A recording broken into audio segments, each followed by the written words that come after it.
你吃饱没？我紧腰。被史丹福大学医学院选为今年毕业典礼主讲者的Dr. Bryant Lin 林彦峰医生是台湾移民第二代。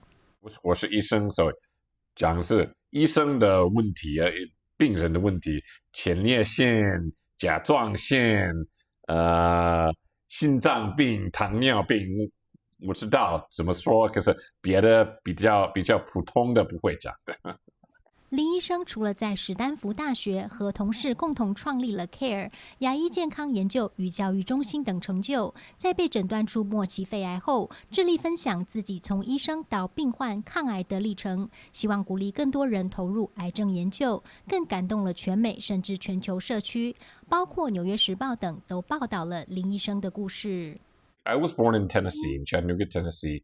My parents immigrated to the United States from Taiwan.My father actually was a very early immigrant. He came in 1962.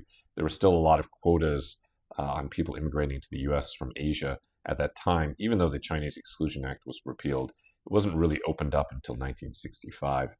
I still remember my father telling me he had to actually take an exam to leave Taiwan. I assume because Taiwan only wanted to send, the best and the brightest out to graduate school in the U.S. So he came here.My mother came in 1967. They got married shortly thereafter.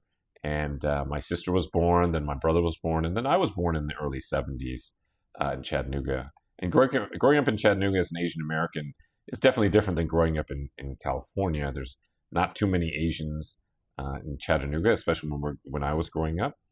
拥有 MIT 麻省理工学院电机工程和电脑科学硕士学位，被朋友戏称是亚裔全能典型的林医生，其实直到大学才真正接触到亚裔文化。I always appreciated the Asian part of my culture, my Asian background, Taiwanese background. And I went to MIT for college. And of course, lots more Asians there. And so, it was interesting. That was my first exposure to Asian Americans from all around the country and all around the world.林医生回想起从 MIT 研究所毕业后，如何决定走上从医的这条路。I was really interested in creating things, really interested in building things, also interested in business. My dad was a small businessman, and I decided to go into management consulting, which was very popular at the time. This was in 1997. I worked in consulting for a year. I didn't enjoy it, and was trying to figure out what to do.And I really enjoyed interacting with people. I really enjoyed the idea of helping people. So I applied to medical school and went to Tufts. In the meantime, of course, still doing some things with startups and research. 林医生也在医学院遇上了将自己带来西岸的伯乐。I made a great connection in medical school with my mentor, who's still my mentor, Dr. Paul Wong. I met him then, and he's still my mentor to this day, 7 years in the future. 从东岸被挖角到史丹福大学，现任医学院及工学院教授的心脏科权威 Dr. Paul Wong 对爱徒赞誉有加，特别送上鼓励。Bryant, I feel so much that all you've done throughout your career has been so inspirational. You've always led us. Somehow everything you do just becomes miraculous.We love what you've done with CARE and Center for Asian Research Education, everything you've done for the humanities at Stanford. You're just an inspiration as a thinker, an educator, a clinician. I know absolutely all your patients love you. So it's been a privilege to be your friend, a mentor for so many years, and just I wish everything for you.林医生忆及这段师徒姻缘。During residency, the last year, I was trying to figure out what to do. I liked engineering, I liked to build things, I liked business, I liked medicine. I emailed Dr. Wong, and he was very kind, and he said, hey, we have this great program here at Stanford called Biodesign. And Biodesign is a program where people get trained to learn about medical device development to discover unmet needs and figure out solutions for them.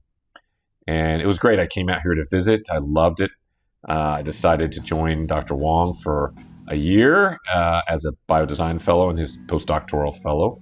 And then I stayed on his faculty in primary care because I really missed the clinical side.